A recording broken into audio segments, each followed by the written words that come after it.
Hello everyone, good morning and welcome to our channel. अब पढ़ेगा India. तो आज है 1 नवंबर और आज के करंट अफेयर के जितने भी मोस्ट इंपॉर्टेंट क्वेश्चन है इस वीडियो में डिस्कस करेंगे। तो अगर आप चैनल पर नए हैं तो प्लीज़ चैनल को सब्सक्राइब कर लीजिए, बेल आइकन प्रेस कर लीजिए ताकि आने वाले नए नोटिफिकेशन आप तक पहुँच सके। इस वीडियो के सभी क्वेश्चन सिलेक्टेड और अच्छे लेवल के हैं जो कि आपके आने वाले एग्जाम्स के लिए काफ़ी इंपॉर्टेंट हो सकते हैं। चलिए शुरू करते हैं आज के इस वीडियो का फर्स्ट क्वेश्चन। आज का पहला क्वेश्चन है, हाल ही में ज्ञान एप्लीकेशन कंसल्ट को किसने लॉन्च किया है? तो इस एप्लीकेशन को लॉन्च किया है नितिन गडकरी जी ने। इसका राइट आंसर होगा ऑप्शन है नितिन गडकरी। नितिन गडकरी जो सड़क परिवहन और राजमार्ग मंत्री हैं, इन्होंने ज्ञान एप्लीकेशन और प्लेटफॉर्म कंसल्ट को लॉन्च किया है। ज्ञान परिवर्तन के लिए नवाचार, उद्यमिता, विज्ञान प्रौद्योगिकी, अनुसंधान और कौशल पर ज्ञान प्राप्त करने में मदद करेगा। यह एप्लीकेशन पहली ऐसी वैश्विक सुविधा है जिसके द्वारा जिन लोगों को सूचना, सलाह, परामर्श, मार्गदर्शन इत्यादि की आवश्यकता होगी, वे कई क्षेत्रों के विशेषज्ञों से इसके माध्यम से संपर्क कर सकते हैं और उन्हें कॉल कर सकते हैं।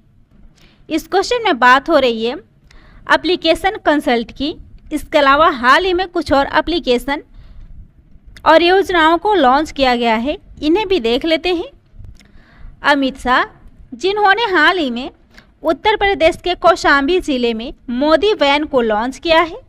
अनुराग ठाकुर, जिन्होंने माई पार्किंग एप्लीकेशन को लॉन्च किया है। नरेंद्र मोदी जी ने पीएम गति शक्ति योजना को लॉन्च किया है। सर्बानंद सोनोवाल ने माई पोर्ट एप्लीकेशन को लॉन्च किया है। इसके अलावा प्रधानमंत्री नरेंद्र मोदी जी ने स्वच्छ भारत मिशन शहरी 2.0 और अमृत 2.0 को भी लॉन्च किया है।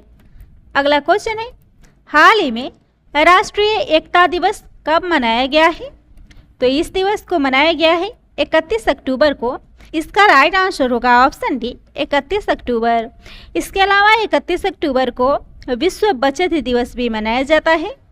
तो भारत में राष्ट्रीय एकता दिवस, जिसे नेशनल यूनिटी डे के रूप में भी जाना जाता है, वह 2014 से 31 अक्टूबर को प्रत्येक वर्ष मनाया जाता है। यह लौह पुरुष सरदार वल्लभ भाई पटेल जी के जयंती के उपलक्ष्य में मनाया जाता है और इस वर्ष उस महान नेता की 146वीं वर्षगांठ है जिन्होंने भारत के स्वतंत्रता संग्राम और बाद में देश के एकीकरण के दौरान महत्वपूर्ण भूमिका निभाई थी। इनका जन्म हुआ था 31 अक्टूबर 1875 को गुजरात के नडियाद में। वह स्वतंत्र भारत के पहले गृह और उप प्रधानमंत्री भी रह चुके हैं। उन्होंने भारतीय संघ बनाने के लिए कई भारतीय रियासतों के एकीकरण में महत्वपूर्ण भूमिका निभाई है। साथ ही गुजरात के नर्मदा जिले के केवड़िया में स्टैचू ऑफ यूनिटी का निर्माण उनके सम्मान में किया गया है। इसके अलावा 31 अक्टूबर को विश्व बचत दिवस मनाया जाता है। साथ ही 31 अक्टूबर को विश्व शहर दिवस भी मनाया गया है। संयुक्त राष्ट्र महासभा ने 31 अक्टूबर को विश्व शहर दिवस के रूप में नामित किया था और इस बार का इसका थीम है जलवायु लचीलापन के लिए शहरों को अपनाना। अगला क्वेश्चन है, हाल ही में खबरों में रहा Queen Heo Hwang Ok Memorial Park किस देश में स्थित है? इसका राइट आंसर होगा ऑप्शन बी भारत में। तो हाल ही में खबरों में रहा Queen Heo Hwang Ok Memorial Park Bharat में स्थापित है। यह पार्क अयोध्या में सरयू नदी के तट पर स्थित है। इसके पहले इस पार्क को पहले राम कथा पार्क के नाम से जाना जाता था। 4 नवंबर को इसका उद्घाटन होने के बाद इसे queen Heo Hwang Ok Memorial park के रूप में जाना जाएगा। इसका नाम एक कोरियाई रानी के नाम पर रखा गया है। रानी ह्योयांग ओके एक कोरियाई रानी थी जिसके बारे में माना जाता है कि उनका जन्म अयोध्या की राजकुमारी सूरी रत्ना के रूप में राजा पद्मसेन और इंदुमती के यहाँ हुआ था। पद्मसेन ने कौशल राज्य पर शासन किया। यह एक ऐसा क्षेत्र था जो वर्तमान में उत्तर प्रदेश से लेकर ओडिशा तक फैला हुआ था। अगला क्वेश्चन है, हाल ही में किस देश ने वेल्थ टैक्स का प्रस्ताव रखा है? तो इसका राइट आंसर होगा ऑप्शन सी अमेरिका। हाल ही में अमेरिका ने वेल्थ टैक्स का प्रस्ताव रखा है। हाल ही में राष्ट्रपति जो बाइडेन ने वेल्थ टैक्स को लागू करने की घोषणा की है, जो बड़े निगमों या सबसे धनी अमेरिकियों की आय पर अधिक प्रस्तावित दरों में बढ़ोतरी की जाएगी। यह नया कर यानी कि नया टैक्स उन लोगों पर लागू होगा जिनके पास $1 अरब से अधिक की संपत्ति है या फिर $100 मिलियन की आय लगातार 3 वर्षों तक के लिए है। संयुक्त राज्य अमेरिका की बात हो रही है तो यह उत्तरी महाद्वीप में या उत्तरी अमेरिकी महाद्वीप में स्थित एक देश है। इसकी खोज 1492 में क्रिस्टोफर कोलंबस के द्वारा की गई थी। अमेरिका की राजधानी है वाशिंगटन डीसी। राष्ट्रपति है जो बाइडेन, उपराष्ट्रपति है कमला हैरिस और करेंसी है अमेरिकी डॉलर। इसके अलावा विश्व में क्षेत्रफल की दृष्टि से अमेरिका विश्व का तीसरा सबसे बड़ा देश है। बात करें अमेरिका से जुड़े करंट अफेयर की तो इसने हाल ही में राइडर कप गोल्फ टूर्नामेंट को जीता है। ग्लोबल फायर पावर इंडेक्स 2021 में इससे प्रथम स्थान प्राप्त हुआ है। भारत को इस इंडेक्स में चौथा रैंक प्राप्त हुआ है। 58वें renewable energy country attractiveness index में अमेरिका प्रथम स्थान पर है, जबकि भारत इस इंडेक्स में तीसरे स्थान पर है। टाइम हायर एजुकेशन की रिपोर्ट आई है जिसमें विश्व प्रतिष्ठा रैंकिंग में अमेरिका के हार्वर्ड यूनिवर्सिटी को प्रथम स्थान प्राप्त हुआ है। इसके अलावा global climate tech investment trend report में अमेरिका 48 बिलियन अमेरिकी डॉलर के साथ शीर्ष स्थान पर है और इसमें भारत को 9वां स्थान प्राप्त हुआ है। अगला क्वेश्चन है, डिजिटल 2021 अक्टूबर ग्लोबल स्नैपशॉट के अनुसार मोबाइल फ़ोन पर उपयोग करने वाली दुनिया की आबादी कितने प्रतिशत है? तो इसका राइट आंसर होगा ऑप्शन बी 65%। इस रिपोर्ट के अनुसार मोबाइल फ़ोन का यूज करने वाली दुनिया की आबादी 65% है। इस रिपोर्ट को जारी किया है research firm we are social ने, जिसका नाम है डिजिटल 21 अक्टूबर ग्लोबल स्नैपशॉट। इस शीर्षक से इस रिपोर्ट को जारी की गई है और इस रिपोर्ट के अनुसार दुनिया की 65% से अधिक की आबादी अब मोबाइल फ़ोन का उपयोग करती है और वैश्विक मोबाइल फ़ोन उपयोगकर्ता अक्टूबर में 5.29 बिलियन तक पहुंच गए हैं। अगला क्वेश्चन है, भारत का पहला फीफा फुटबॉल स्कूल प्रोग्राम को किस राज्य में शुरू किया गया है? तो यह प्रोग्राम शुरू हुआ है ओडिशा में। इसका राइट आंसर होगा ऑप्शन सी ओडिशा। ओडिशा के Kalinga institute of social science में स्कूलों के लिए भारत का पहला फीफा फुटबॉल फॉर स्कूल कार्यक्रम को शुरू किया गया है, जिसका उद्देश्य है बच्चों की शिक्षा, विकास और उनका सशक्तिकरण करना, साथ ही दुनिया भर में लड़कों और लड़कियों दोनों के लिए फुटबॉल के खेलों को रोचक और अत्यधिक सुलभ बनाना। शुरू किया है ओडिशा ने, तो इसके मुख्यमंत्री हैं नवीन पटनायक, राजधानी है भुवनेश्वर, राज्यपाल है गणेशी लाल। बात करें ओडिशा के करेंट अफेयर की तो यहाँ के मांडा भैंस को राष्ट्रीय स्तर पर मान्यता दिया गया है। यहाँ पे नई इलेक्ट्रिक वाहन नीति को मंजूरी मिली है। इसके अलावा राज्य में हाल ही में कृषि उत्सव नुआखाई को मनाया गया है। राज्य में हल्दी की नई प्रजाति CIM, पीताम्बर और केसरी को भी विकसित किया गया है। अगला क्वेश्चन है, एम्स में एक जंग लड़ते हुए पुस्तक के लेखक कौन है? इसका राइट आंसर होगा ऑप्शन ए रमेश पोखरियाल निशंक। तो रमेश पोखरियाल निशंक ने एम्स में एक जंग लड़ते हुए शीर्षक नाम से एक पुस्तक लिखी है। रमेश पोखरियाल निशंक जो पूर्व केंद्रीय शिक्षा मंत्री रह चुके हैं और इनके द्वारा लिखी हुई पुस्तक हाल ही में प्रकाशित की गई है, जिसका शीर्षक है एम्स में जंग से लड़ते हुए। और इस पुस्तक को उन्होंने तब लिखी थी जब वह दिल्ली के एम्स में कोविड-19 से जूझ रहे थे। इस पुस्तक का प्रकाशन प्रभात प्रकाशन प्राइवेट लिमिटेड के द्वारा किया गया है। इस क्वेश्चन में बात हो रही है बुक और उसके ऑथर की, तो हाल ही में कुछ बुक आई है, उसके ऑथर को भी देख लेते हैं। हाल ही में संयुक्त राज्य अमेरिका की पहली महिला उपराष्ट्रपति कमला हैरिस की जीवनी पर एक पुस्तक लिखी गई है। इसका नाम है कमला हैरिस फेनोमेनल वुमन इस पुस्तक को लिखा है चिदानंद राजगट्टा ने। राइटिंग फॉर माई लाइफ, इसको रस्किन बॉन्ड ने लिखा है। Sir Syed Ahmad Khan, reason, religion and nation, इस पुस्तक को शफीक किदवई ने लिखा है। Unscripted, conservation on life and cinema, इसको विधु विनोद चोपड़ा और अभिजीत जोशी ने लिखा है। कोविड-19 crisis of civilisation and solution, इसको लिखा है कैलाश सत्यार्थी ने। अगला क्वेश्चन है, भारत का पहला मानव युक्त समुद्री मिशन समुद्रयान कहाँ पे लॉन्च हुआ है? तो यह लॉन्च हुआ है भारत के चेन्नई में। इसका राइट आंसर होगा ऑप्शन बी, चेन्नई। इस मिशन का उद्देश्य है समुद्र की गहराई में अनुसंधान यानी कि रिसर्च करना।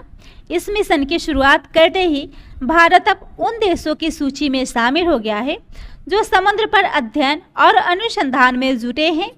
भारत से पहले अमेरिका, रूस, जापान, फ्रांस और चीन समुद्री मिशन को लॉन्च कर चुके हैं। यह मिशन भारत के महासागर मिशन का एक हिस्सा है। यह समुद्रयान आपातकालीन स्थिति में 96 घंटे तक समुद्र में रहने में भी सक्षम है। समुद्रयान 1000 से 5500 मीटर की गहराई में भी काम कर सकता है। अगला क्वेश्चन है, 18वें आसियान भारत शिखर सम्मेलन की सह अध्यक्षता हाल ही में किसने की है? तो इसकी सह अध्यक्षता की है नरेंद्र मोदी जी ने। इसका राइट आंसर होगा ऑप्शन ए, नरेंद्र मोदी। 18वां आसियान भारत शिखर सम्मेलन 9वां ऐसा शिखर सम्मेलन होगा जिसमें प्रधानमंत्री नरेंद्र मोदी जी के द्वारा भाग लिया गया है। प्रधानमंत्री नरेंद्र मोदी जी ने ब्रुनेई के सुल्तान के निमंत्रण पर 28 अक्टूबर 2021 को वर्चुअली आयोजित होने वाले 18वें आसियान भारत शिखर सम्मेलन में भाग लेंगे। शिखर सम्मेलन में आसियान देशों के राष्ट्राध्यक्ष और शासन अध्यक्ष ने भी भाग लिया था। इस क्वेश्चन में बात हो रही है 2021 में आयोजित हो रहे सम्मेलन की। तो इस क्वेश्चन से जुड़े करेंट अफेयर के कुछ इंपॉर्टेंट पॉइंट्स हैं। हाल ही में भारतीय नौसेना के कमांडर सम्मेलन का आयोजन हुआ था, जो कि इसका दूसरा संस्करण था। इसका आयोजन नई दिल्ली में किया गया था। संयुक्त राष्ट्र जैव विविधता शिखर सम्मेलन 2021 का आयोजन चीन की अध्यक्षता में किया गया है। अफगानिस्तान संकट पर चर्चा के लिए G20 असाधारण नेताओं का शिखर सम्मेलन रोम में आयोजित हुआ है, जो कि 30 और 31 अक्टूबर को इसका आयोजन किया गया था। इसके अलावा पहली बार राष्ट्रीय सहकारी सम्मेलन यानी कि सहकारिता सम्मेलन की अध्यक्षता ओम बिरला के द्वारा किया गया है। 11वें अंतर्राष्ट्रीय शांति सम्मेलन का आयोजन केंद्र शासित प्रदेश लद्दाख की राजधानी लेह में आयोजित किया गया था। SCO शिखर सम्मेलन 2021 की बैठक 17 सितंबर 2021 को तजाकिस्तान की राजधानी दुशांबे में आयोजित की गई थी और यह इसकी 21वीं बैठक थी। अगला क्वेश्चन है, हाल ही में खबरों में रहा मन्नार की खाड़ी समुद्री बायोस्फीयर रिजर्व किस राज्य में स्थित है? तो यह तमिलनाडु में स्थित है। इसका राइट आंसर होगा ऑप्शन डी, तमिलनाडु।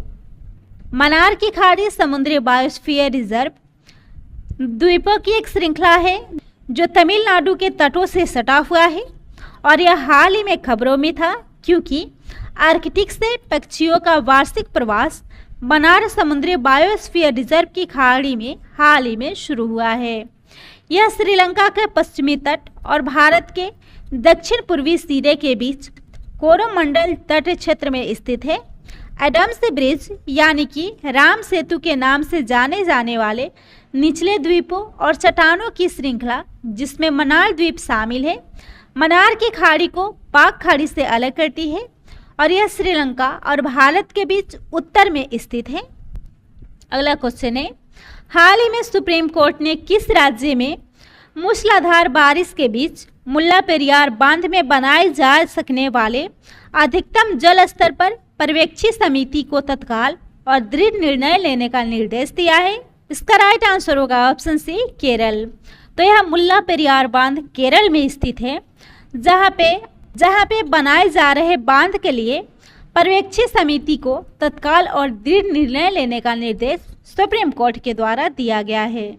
तो हाल ही में सुप्रीम कोर्ट ने केरल में मूसलाधार बारिश के बीच मुल्ला पेरियार बांध में बनाए जा सकने वाले अधिकतम जल स्तर पर पर्यवेक्षी समिति को तत्काल और दृढ़ निर्णय लेने का निर्देश दिया है। जल शक्ति मंत्रालय ने केरल और तमिलनाडु के बीच मुल्ला पेरियार बांध के मुद्दे को निपटाने के लिए 3 सदस्यीय पर्यवेक्षी समिति का गठन किया था। मुल्ला पेरियार बांध जो केरल के इडुक्की जिले में मुल्लायर और पेरियार नदियों के संगम पर स्थित है। केरल की बात हो रही है तो राजधानी है तिरुवनंतपुरम, मुख्यमंत्री हैं पिनराई विजयन, राज्यपाल आरिफ मोहम्मद खान। वही बात करें केरल से जुड़े करेंट अफेयर की तो देश का पहला हार्ट फेल्योर बायो बैंक यहाँ स्थापित किया गया है। पिंक प्रोटेक्शन प्रोजेक्ट की शुरुआत की गई है। कृषिकर्ण परियोजना यहाँ शुरू किया गया है।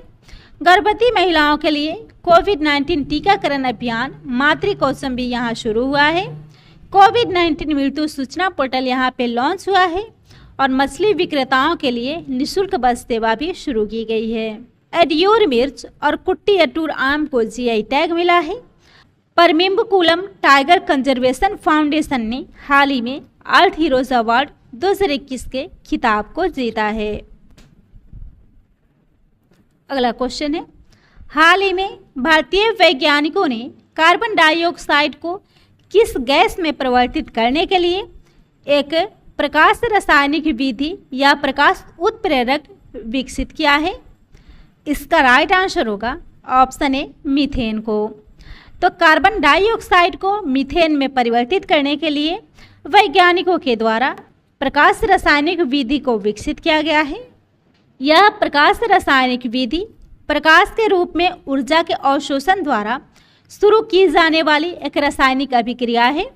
वैज्ञानिकों ने एक कार्बनिक पॉलीमर को इस तरह से डिजाइन किया है जो दृष्टिगोचर प्रकाश को अवशोषित करने और कार्बन डाइऑक्साइड न्यूनीकरण प्रतिक्रिया को उत्प्रेरित करने में सक्षम होगा। तो यह था आज के करेंट अफेयर का मोस्ट इम्पोर्टेंट क्वेश्चन। वीडियो पसंद आता हो तो शेयर कीजिएगा, चैनल को सब्सक्राइब कीजिएगा।